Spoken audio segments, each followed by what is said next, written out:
Hola, mi nombre es Fabricio Mejía Madrid y esta es mi colaboración semanal para Sin embargo, que se llama Julian Assange y México.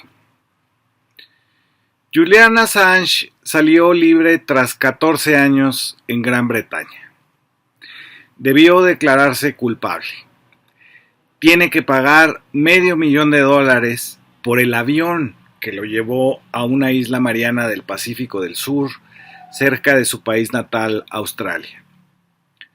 Los medios lo acusaron de violador, de narciso, de hacker y terrorista de la información, de vulnerar la seguridad nacional de los Estados Unidos y sus embajadas. Especularon sobre su cabello blanco, sus parejas, sus hijos. Fue acusado de violación en Suecia. El Ecuador de Lenín Moreno lo expulsó de su embajada como parte de un acuerdo con el ex jefe de campaña de Donald Trump para renegociar su deuda externa. La policía británica se lo llevó cargando de una oficina de la embajada ecuatoriana para instalarlo en una prisión de alta seguridad durante 5 años. Ahora está en libertad, pero en estos 14 años de encierro, lo denunciado por Wikileaks desde 2006 se fue diluyendo en la memoria colectiva. Junto con el encarcelamiento de Assange, los medios no solo ocultaron la verdad, sino que se adentraron en el negocio de crear noticias falsas. No podemos sino señalar esa coincidencia en el tiempo. Mientras Wikileaks era demonizado, se creaban las guacamayas de Roberto Madrazo y Latinus. Íbamos del denunciante a la fábrica de mentiras. De eso se trata en parte esta columna. Empecemos por el inicio. De las filtraciones publicadas por Wikileaks en 2006, poco queda. La corrupción del gobierno de Kenia, la contaminación de la empresa comerciante de petróleo Trafigura en Costa de Marfil, los líderes de la Iglesia de la Cienciología, el manual de tratamiento de prisioneros en Guantánamo, el uso de paraísos fiscales en Islas Caimán por parte del banco suizo Julius Baer. Todo esto fue divulgado con la indignación de la opinión pública mundial, pero se diluyó en litigios y demandas penales contra el propio sitio, contra Wikileaks. Es decir, en lugar de reparar el daño denunciado a las finanzas públicas, al medio ambiente, a la Convención de Ginebra en el trato a prisioneros de guerra, lo que sucedió fue el linchamiento judicial a la plataforma que lo difundía. El caso por el que quizás se recuerde durante mucho tiempo a Wikileaks, el del asesinato a civiles en Bagdad desde un helicóptero el 12 de julio de 2007, fue cerrado por el ejército estadounidense y el Departamento de Defensa sin mayor investigación. Como recordarán, la grabación desde un helicóptero de combate del ejército de Estados Unidos documenta cómo su tripulación informa por radio a sus superiores que hay 20 hombres sospechosos. Es un vuelo sobre un área residencial de Bagdad. No es sobre un territorio de combate. Los supuestos agresores o sospechosos llevan ropas civiles y están visiblemente desarmados. 2 de los hombres llevan algo colgado al hombro que, a juzgar por su forma y tamaño, claramente no pueden ser rifles. Más tarde resulta que son periodistas que llevan cámaras fotográficas. Otros 2 hombres parecen portar rifles de asalto o armas de fuego similares de cañón largo. Hay que decir que fue el ejército de Estados Unidos el que repartió AK-47 a los civiles para que se defendieran de la ola de asaltos en Bagdad. El uso de estos rifles estaba autorizado para civiles desde 2003, así que el hecho de que lleven armas no los hace combatientes. Todos los hombres se mueven sin sospechar nada, hablan entre ellos, los peatones cruzan la avenida sin mayor preocupación. Los soldados del helicóptero piden permiso para disparar y se lo otorgan sus superiores. En menos de 30 segundos, los peatones están muertos o heridos en la avenida. Los soldados desde el aire celebran su buen tino. Les diste a los bastardos, se escucha en la grabación. Pero las cosas se ponen peores. Hay un hombre herido que se arrastra en el polvo. Se está levantando, dice un soldado desde el helicóptero. Tal vez tiene un arma en la mano, dice uno de sus superiores. No, todavía no he visto ninguna, responde desde el helicóptero. El herido casi se pone de rodillas, pero inmediatamente vuelve a caer. Vamos, amigo, ordena el artillero apuntando con la mira al herido indefenso. Lo único que tienes que hacer es agarrar un arma. Pero el herido no tiene un arma, sino una cámara fotográfica. Es un periodista de la agencia de noticias Reuters, de 40 años, Saed Chamag. Menos de un minuto después, aparece un minibús civil. El chofer se baja y junto con otros 2 hombres intentan evacuar al herido. Los 3 rescatistas visten ropas civiles y están claramente desarmados. Nerviosos, los soldados de la tripulación del helicóptero informan. Se acerca una furgoneta, posiblemente recogiendo cadáveres y armas. ¿Podemos disparar? Llevan al herido al minibús. Luego se da la autorización para abrir fuego y el minibús es literalmente desintegrado por el cañón de 30 milímetros del helicóptero. El conductor y los otros 2 socorristas mueren instantáneamente. La hija del chofer de 5 años y su hijo de 10 quedan gravemente heridos en el asiento trasero. Los 2 niños iban de camino a la escuela con su padre. El reportero, el propio Chamag, muere poco tiempo después. Él también es padre de 4 hijos. Los militares se felicitan unos a otros una vez más por los disparos, como si estuvieran hablando de un videojuego. Cuando las tropas terrestres llegan al lugar e informan que un niño ha resultado herido, la tripulación se limita a comentar: «Ah, maldita sea. Bueno, es su culpa por llevar a sus hijos a una batalla».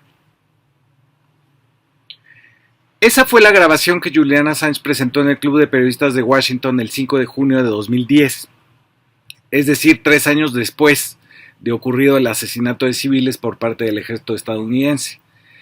Le llamó al documental Asesinato Colateral y ese título resuena en nuestras mentes. Al mismo tiempo que sucedía eso en Irak, en México se les llamaba casi de igual forma a los civiles muertos en supuestos enfrentamientos entre el crimen organizado y la Marina. Daños colaterales. Niños, estudiantes, transeúntes murieron por cientos de miles en los caminos de México sin que el responsable último de ello, Felipe Calderón, haya pagado por ninguno de esos crímenes. Pero como lo dije en este mismo espacio el 15 de septiembre de 2022, los cables de las embajadas estadounidenses que reveló Wikileaks se refieren en el caso mexicano al fraude electoral de 2006 y a la idea del usurpador Calderón de decretar un estado de excepción que eliminara las garantías individuales en México sobre pretexto de su guerra contra el narcotráfico, que ahora ya sabemos encabezaba el cártel de Sinaloa a través del secretario de Seguridad Genaro García Luna. Cito mi propio texto de hace 2 años. El primer cable está fechado el 14 de junio de 2006. Hasta la embajada de George Bush va el consejero del Instituto Nacional Electoral, Arturo Sánchez Gutiérrez, quien estuvo encargado del financiamiento de los partidos políticos durante 7 años y luego fue consejero electoral durante otros 7, de 2003 a 2010. Quien redacta el cable asegura que el consejero del INE, comillas, claramente le tiene poco amor a López Obrador, es decir, que la forma en que se expresa del candidato de la izquierda es despectiva. Pero el cable es crucial para nuestra historia porque en él, este consejero Sánchez Gutiérrez afirma que la elección se definirá a favor de Felipe Calderón por 3 puntos porcentuales o menos, que esperan una reacción popular encabezada por López Obrador, que se desgastará porque ya hay un acuerdo con los partidos para que acepten los resultados, y le anuncia a los gringos que quizás no exista un anuncio del ganador vía el conteo rápido y que todo recaerá en el programa de resultados preliminares, el PREP. También se le pregunta sobre las denuncias públicas de Andrés Manuel sobre el software para contar votos vendido por el cuñado de Felipe Calderón, Hildebrando Zavala, y el consejero da una serie de explicaciones bastante confusas. Primero dice que usan un programa que, si bien es de Hildebrando, no se lo compraron a él, y luego que tenía un contrato con una empresa de procesamiento de datos de Hildebrando, pero que lo firmaron en el 2000, cuando el cuñado ya no estaba. Es notable la forma en que el consejero del INE habla de las negociaciones con el PRI para que acepte los resultados a favor de Calderón, a cambio, dice, de, comillas, puestos en el gabinete y aprobación de ciertas leyes. Lo que queda claro es el papel del INE completamente sesgado a favor de uno de los contendientes, el de Acción Nacional, y de alguna forma inmiscuido en las negociaciones con el PRI de Roberto Madrazo. El siguiente cable sobre el que quiero llamar su atención es el que tiene fecha del 19 de octubre de 2009, en el que reporta a la embajada una conversación con el secretario de la Defensa Nacional, el general Guillermo Galván, donde el militar les externa a los empleados de la embajada norteamericana su anhelo de que Felipe Calderón decrete el estado de excepción para su guerra contra el crimen organizado. Quien redacta el informe detalla que el militar citó la posibilidad de invocar el artículo 29 de la Constitución, que regula la suspensión de las garantías individuales y el traspaso de las facultades del legislativo al presidente de la República. El general Galván se queja de que el ejército no tiene un marco legal para actuar y que este solo podría sostenerse con un estado de excepción, en el que todas las garantías fueran canceladas. Galván recurre al artículo 29 porque, al parecer, la guerra contra el crimen se obstaculizaba por los derechos individuales, como la libertad de expresión, manifestación y agrupación. Este cable nos da una idea de lo que estaba sucediendo al interior de las Fuerzas Armadas, mientras eran lanzadas a las calles y las sierras sin cobertura jurídica. Simplemente buscaban que Felipe Calderón anulara la Constitución para poder hacer su guerra. Luego el embajador estadounidense invita al secretario de Gobernación, Fernando Gómez Montt, para que dé una explicación de si el ejército está actuando fuera de la ley. El funcionario invoca no una ley o un artículo de la Constitución, sino una simple resolución de la Suprema Corte que dictaminó que los militares podían hacer labores de seguridad pública si así se lo pedían las autoridades locales. Gómez Montt confiesa ante los gringos que el gobierno de Calderón ha discutido la suspensión de garantías y el estado de excepción en casos como el de Chihuahua y en específico de Ciudad Juárez. Hasta aquí el texto del 15 de septiembre de 2022. El fraude de 2006 y el estado de excepción que se quiso instalar en México a partir de ese año son el rostro del gobierno mexicano visto desde la embajada gringa, tal como lo divulga Wikileaks. Pero tras la liberación de Assange, ambos episodios siguen su espiral de disolución. Hasta la fecha, sus perpetradores no han aceptado el fraude que le hicieron al pueblo de México en 2006, y todavía no existe una investigación sobre los daños colaterales de la supuesta guerra contra el narcotráfico en México. Salvo García Luna, que está preso en Estados Unidos por narcotraficante, los demás responsables, incluyendo a Felipe Calderón, no han sido llamados a cuentas. Como en el caso del ejército de Estados Unidos, el de México y el fraude de Calderón y Vicente Fox, las revelaciones de Wikileaks se trataron de ocultar con el silencio y la descalificación del mensajero. En el primer caso, el de Estados Unidos, el acusado de conspiración fue el editor de Wikileaks, y no hubo acusaciones contra los criminales de guerra del episodio de Bagdad, que claramente están conscientes de que están asesinando a civiles. En el caso mexicano se ha negado la valía de los cables de la embajada gringa, diciendo que son comunicaciones informales y que hay quienes todavía niegan las evidencias de un fraude electoral en 2006.